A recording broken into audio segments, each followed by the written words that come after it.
Orang yang sadar bahwa hidup ini berputar, kadang di atas, kadang di bawah. Yang pertama, ojo adigang, adigung, adiguno. Maksudnya ojo adigang itu jangan sombong mengandalkan kekuatanmu. Ojo adigung itu jangan sombong mengandalkan kekuasaanmu. Adiguno itu jangan sombong mengandalkan kepandaianmu.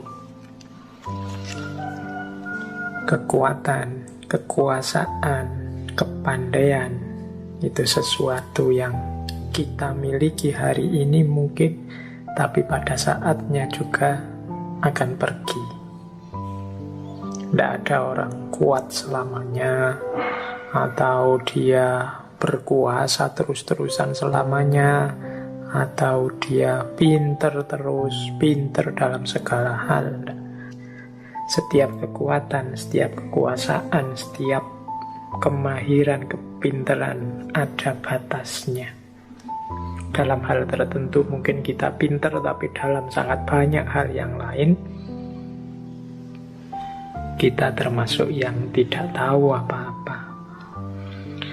Di ranah tertentu mungkin kita berkuasa, punya kekuatan, punya kekuasaan, tapi di ranah yang lain yang justru lebih banyak, lebih luas, kita tidak punya kuasa apa-apa, tidak punya kekuatan apa-apa. Yang namanya manusia selalu ada batasnya. Orang sombong itu merasa kekuatannya tidak terbatas, kekuasaannya tidak terbatas, dan kepandaiannya juga tidak terbatas. Orang yang merasa kekuatannya tidak terbatas itu biasanya menganggap yang lain lebih lemah dari dirinya. Orang yang merasa bahwa kekuasaannya tidak terbatas biasanya cenderung menganggap yang lain lebih rendah dibandingkan dirinya. Sementara orang yang merasa sangat pandai, kepandaiannya tidak terbatas, biasanya cenderung menganggap yang lain lebih bodoh, lebih keliru, lebih sesat daripada dirinya.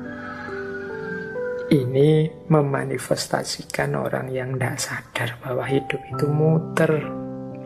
Tadi di atas saya bilang, kalau Allah mau kekuasaan, kekuatan sedahsyat apapun bisa satu detik hancur. Bagaimana ceritanya misalnya Raja Namrud zaman Nabi Ibrahim yang meninggal karena seekor nyamuk. Kurang dahsyat apa seorang raja kalahnya sama nyamuk? Kurang merasa besar apa manusia modern dengan segala kedahsyatan teknologinya? Kita merasa menguasai bumi dan seisinya, ya kalahnya melawan bahkan lebih kecil dari nyamuk, virus namanya COVID-19. Jadi tidak pantas kita itu sombong, tidak pantas kita itu merasa pinter, merasa kuat, merasa besar. Itu yang pertama. Ojo selanjutnya, ojo gumunan, ojo getunan, ojo kagetan, ojo aleman. Ojo gumunan itu mudah kagum. Ada apa-apa dikit, wow, ada apa-apa dikit, wow. Itu mudah kagum. Orang yang mudah gumunan, mudah kagum itu biasanya mudah ditipu, mudah dibohongi. Fenomena viral itu kan banyak memanfaatkan logika manusia yang suka gumunan. Wah, tadi itu ada ini loh, peristiwa alam yang begini loh. Wah, tadi itu gumunan, orang kagetan. Jadi orang gumun itu biasanya tidak waspada. Orang wow itu biasanya terus tidak bisa berpikir jernih. Jadi bagian ojo yang kedua ini menggiring orang tidak bisa berpikir jernih. Gumunan. Kalau kita sadar cokro manggilingan, sadar bahwa segala sesuatu sudah ditentukan oleh Allah, mungkin kita tidak terlalu gumunan. Kalau Allah menghendaki, ya apapun bisa terjadi.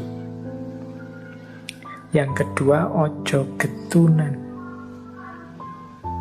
Getunan itu mudah menyesal. Orang yang mudah menyesal itu menunjukkan bahwa perbuatannya tidak terkontrol atau tidak maksimal. Orang menyesal itu kan karena mbok kemarin aku begini, akhirnya ndak begini. Mbok kemarin aku begitu, akhirnya ndak. Itu orang mudah menyesal itu biasanya orang yang sembrono, tidak serius, tidak memberikan apa yang dia punya sepenuhnya. Ujian misalnya, ala ujian aja dikerjakan sak-sae, yang penting lulus ya wis. Akhirnya nilainya jatuh. Nah, itu kan kita menyesal. Mbok coba kemarin saya ngerjainnya sungguh-sungguh, mestinya nilaiku lebih bagus lagi. Getun, ya salahnya sendiri, kemarin tidak serius. Jadi getun, tidak memberikan yang 100%, tidak berupaya sepenuhnya. Ini menyebabkan orang getunan. Jadi cirinya orang getun itu menyesali masa lalu. Mengapa masa lalu disesali? Karena dia tidak serius. Maka ojo getunan. Berarti apa? Berikan sepenuhnya apa yang engkau mampu. Kemudian ojo kagetan. Ojo kagetan ini jangan mudah kaget. Biasa saja di dunia ini, apa sih yang tidak mungkin? Kalau sering-sering kaget jadinya kita tidak waspada. Mudah ditipu orang, mudah ditrik orang. Tiba-tiba ada WA, selamat, Bapak memenangkan undian sebesar 750 juta. Oh, itu kaget, waduh, jangan-jangan aku menang beneran ini. Jangan-jangan, enggak lah, biasa saja. Sekarang banyak yang kayak gitu, nipu-nipu. Jadi memanfaatkan situasi psikologis kita yang mudah kaget. Kalau tiba-tiba ada kabar apa itu terus kita kaget. Ketika kita kaget, kita tidak waspada. Ada ya hari ini banyak itu yang lewat medsos itu tiba-tiba juara 1 atau kadang ngeri itu anak bapak kecelakaan. Itu harus kita kaget. Ketika kita kaget kehilangan kewaspadaan, tidak bisa waspada. Maka jangan kagetan, terus berpikir yang jernih, yang waspada. Yang keempat, ojo aleman. Ojo aleman itu jangan manja. Atau kadang juga diterjemahkan jangan senangnya dipuji saja. Orang aleman itu orang yang selalu minta dilayani. Jadi harusnya dia bisa memenuhi sendiri, dia nunggu dipenuhi orang lain. Itu kan bukan tugas saya. Meskipun sebenarnya kalau dia tandangi ya beres, tapi aleman. Jatahku kan cuma ini. Itu kan tugasnya dia misalnya. Jadi tidak ringan tangan. Dan dia inginnya dilayani terus. Itu aleman. Jangan aleman. Orang aleman itu berarti dia tergantung pada orang lain. Tidak mandiri. Meskipun tadi diartikan suka dipuji, orang suka dipuji juga berarti hidupnya tergantung pada orang lain. Tidak mandiri versi dirinya.